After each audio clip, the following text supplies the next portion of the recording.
Hello guys, welcome to my new vlog. कैसे हैं आप सब? आई होप आप सब अच्छे होंगे। ये है मेरा न्यू व्लॉग वैष्णो देवी का। पिछले व्लॉग में हमने अर्धकुंवारी के दर्शन किए थे। अब हम यहाँ से आगे की ओर प्रस्थान करेंगे। तो ये हम बैठे हैं यहाँ पे अर्धकुंवारी पे दर्शन करने के बाद। तो अब हम आगे के दर्शन कराएंगे आपको। A few moments later. तो गाइज़, हमने आगे भवन के लिए यात्रा यहाँ से स्टार्ट कर दी है। अब रात के टाइम हमने यात्रा स्टार्ट करी थी माता के भवन के लिए। तो अब हम सब चल दिए हैं जर्सी वगैरह पहन के, क्योंकि अर्धकुंवारी के ऊपर बहुत ठंड थी इसलिए। गाइज़, अर्धकुंवारी से भवन के लिए दो मार्ग हैं, एक हिमकोटी मार्ग और एक है हाथीमत्था मार्ग। जो हिमकोटी मार्ग है वो बहुत आसान है और उसमें रास्ते पे रेस्टोरेंट और अन्य सुविधाएं भी उपलब्ध हैं। हम हिमकोटी मार्ग से आगे गए थे। जो हाथीमत्थे वाला मार्ग है उसे पुराना मार्ग भी कहा जाता है, लेकिन वो बहुत ही कठिन मार्ग है। गाइस, अर्धकुंवारी से भवन की दूरी 6 किलोमीटर दूर है। मैंने आपको अर्धकुंवारी की कहानी बताई थी। उसके आगे की कहानी ये है कि गुफा से बाहर निकलने के बाद माता ने पहले कन्या रूप में थी, उसके बाद उन्होंने देवी का रूप धारण किया। माता ने भैरवनाथ को चेताया और वापस जाने को कहा, फिर भी वह नहीं माना। माता गुफा के भीतर चली गई। तब माता की रक्षा के लिए हनुमान जी गुफा के बाहर थे और उन्होंने भैरवनाथ से युद्ध किया। भैरव ने फिर भी हार नहीं मानी। जब वीर लंगूर निढाल होने लगे तब माता वैष्णो देवी ने महाकाली का रूप लेकर भैरवनाथ का संहार कर दिया। भैरवनाथ का सर कटकर भवन से 8 किलोमीटर दूर त्रिकुटा पर्वत की भैरव घाटी में गिरा। उस स्थान को भैरवनाथ के मंदिर के नाम से जाना जाता है। जिस स्थान पर मां वैष्णो देवी ने हठी भैरवनाथ का वध किया, वह स्थान पवित्र गुफा अथवा भवन के नाम से प्रसिद्ध है। इसी स्थान पर मां काली, मां लक्ष्मी और मां सरस्वती पिंडी के रूप में गुफा में विराजमान है। इन तीनों के सम्मिलित रूप को ही मां वैष्णो देवी का रूप कहा जाता है। कहा जाता है कि अपने वध के बाद भैरवनाथ को अपनी भूल का पछतावा हुआ और उसने माता से क्षमादान की भीख मांगी। माता वैष्णो देवी जानती थी कि उन पर हमला करने के पीछे भैरवनाथ की प्रमुख मनसा मोक्ष प्राप्त करने की थी। उन्होंने न केवल भैरव को पूर्ण जन्म के चक्र से मुक्ति प्रदान की, बल्कि उसे वरदान देते हुए कहा कि मेरे दर्शन तक पूरे नहीं माने जाएंगे जब तक कोई भक्त मेरे बाद तुम्हारे दर्शन नहीं करेगा। उसी मान्यता के अनुसार आज भी भक्त माता वैष्णो देवी के दर्शन करने के बाद करीब 3.25 किलोमीटर की चढ़ाई कर भैरवनाथ के दर्शन करने जाते हैं। इसी बीच वैष्णो देवी ने 3 पिंड सहित एक चट्टान का आकार ग्रहण किया और सदा के लिए ध्यानमग्न हो गई। इस बीच पंडित श्रीधर अधीर हो गया। वे त्रिकुटा पर्वत की ओर उसी रास्ते आगे बढ़े जो उन्होंने स्वप्न में देखा था। अंततः वह गुफा के द्वार पर पहुँचे। उन्होंने कई विधियों से पिंडियों को पूजा को अपनी दिनचर्या बना ली। देवी उनकी पूजा से प्रसन्न हुई। वे उनके सामने प्रकट हुई और उन्हें आशीर्वाद दिया। तब सबसे श्रीधर और उनके वंशज देवी माँ वैष्णो देवी की पूजा करते आ रहे हैं। आज भी 12 माँ वैष्णो देवी के दरबार में भक्तों का तांता लगा रहता है। सच्चे मन से याद करने पर माता सबका बेड़ा पार लगाती है। कहते हैं जब तक माता नहीं बुलाती तब तक कोई भक्त वहाँ नहीं जाता। ये भी कहा जाता है अगर कोई वहाँ पे चला जाता है और माता का मन उसको दर्शन देने का नहीं होता है तो वो दरबार से ही वापस आ जाता है किसी न किसी कारण से। तो गाइस, यहाँ पे देखिए दरबार कितना सुंदर सजा हुआ है।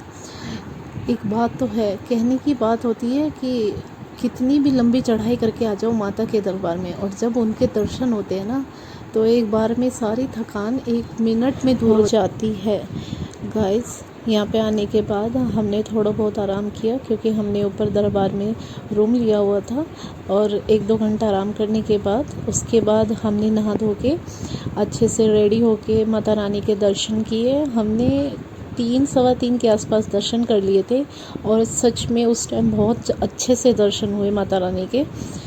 मतलब जल्दबाजी में नहीं हुए, बहुत आराम से हमने बहुत अच्छे से दर्शन किए माता रानी के। मैंने यहाँ पे कुछ पिक्स भी लगाई हुई हैं। दर्शन करने के बाद हमने यहाँ पे पिक क्लिक की थी थोड़ी बहुत, तो मैंने वो लगा दी थी। उसके बाद हमने यहाँ पे भैरवनाथ की दर्शन के लिए चढ़ाई यहाँ पे स्टार्ट की थी। उसके बाद हम घर पे आ तो गए हैं, लेकिन मन सबका यही कर रहा है कि हाँ माता रानी जल्दी से अपने दरबार में बुला लें और जल्दी से हमें फिर से मौका दे अपने यहाँ पे हाजिरी लगाने का। तो ज़ोर से बोलो जय माता दी। जिसको ये व्लॉग अच्छा लगे वो व्लॉग में कमेंट ज़रूर करना, ज़रूर जय माता दी लिख के भेजना और दुआ करना माता रानी जल्दी से जल्दी आपको भी अपने दर्शन दे।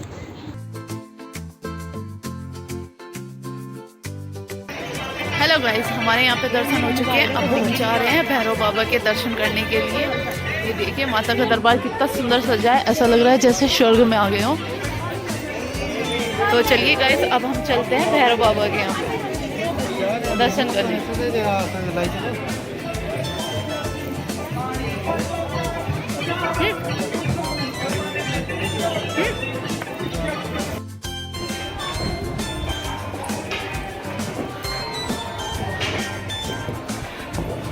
जय माता दी।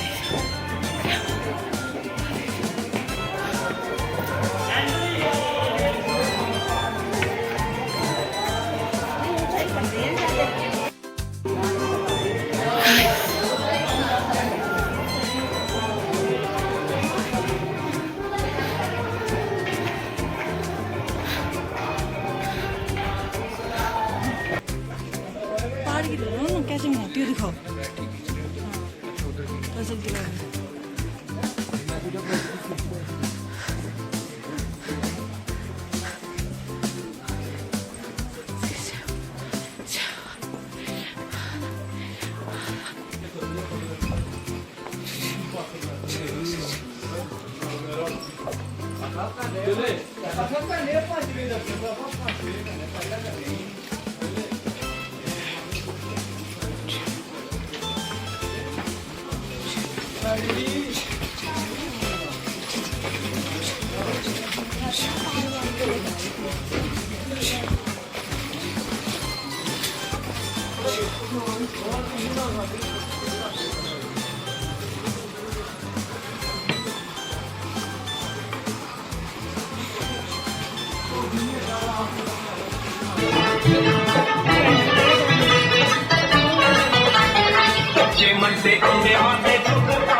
की जय।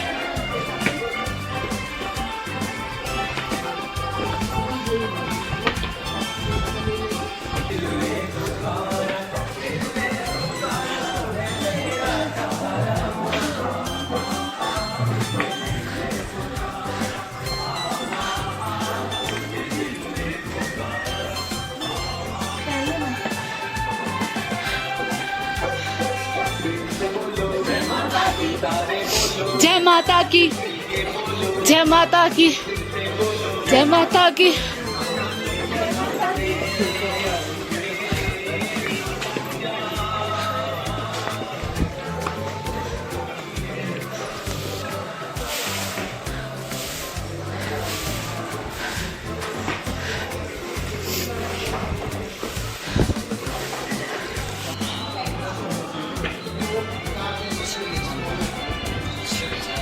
जय माता दी।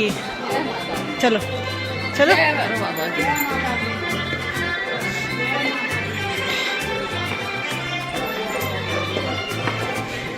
अबे यार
गाइस भैरव बाबा के दर्शन करने के बाद हमने वहाँ खूब सारी वीडियो और फ़ोटोज़ क्लिक की, क्योंकि वहाँ का व्यू बहुत अच्छा आ रहा था माता रानी के दरबार पर।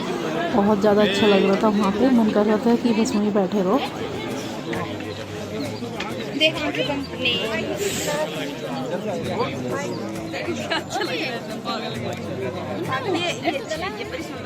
Two hours later. गाइस हमारे भैरव बाबा के दर्शन भी हो चुके हैं। अब हम जा रहे हैं वापस, नीचे उतर रहे हैं, कुछ खाएंगे और फिर चलेंगे हम रूम पे।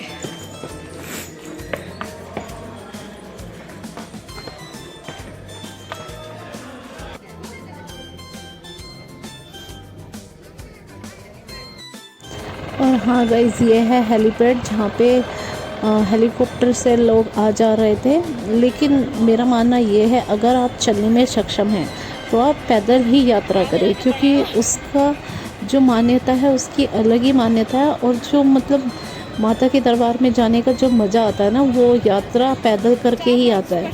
हाँ, जो बुज़ुर्ग वगैरह हैं जो नहीं चल सकते बिल्कुल ही, मतलब जिसको प्रॉब्लम है चलने की, वो नहीं चल सकता, वो ऐसे यात्रा कर सकते हैं। उनके लिए कोई ज़रूरी नहीं है कि सब बोले कि यात्रा पैदल करो, लेकिन जहाँ तक है प्लीज़ पैदल करें, ना तो घोड़े का यूज़ करें ना किसी और चीज़ का यूज़ करें। गाइस हम यहाँ पे सांझी छत पे आ चुके हैं और यहाँ से व्यू देखे कितना अच्छा है। मैं आपको व्यू दिखाती हूँ। तो गाइस कैसा लगा आपको ये व्यू, मुझे कमेंट करके ज़रूर बताना।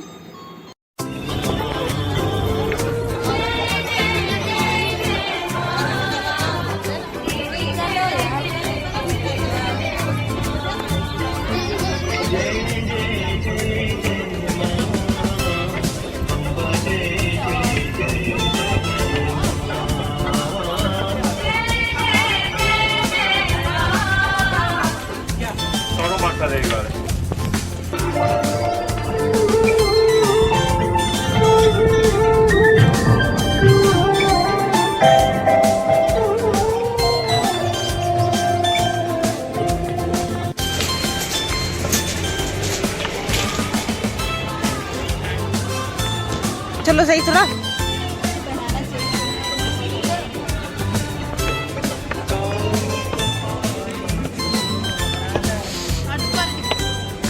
कहाँ है?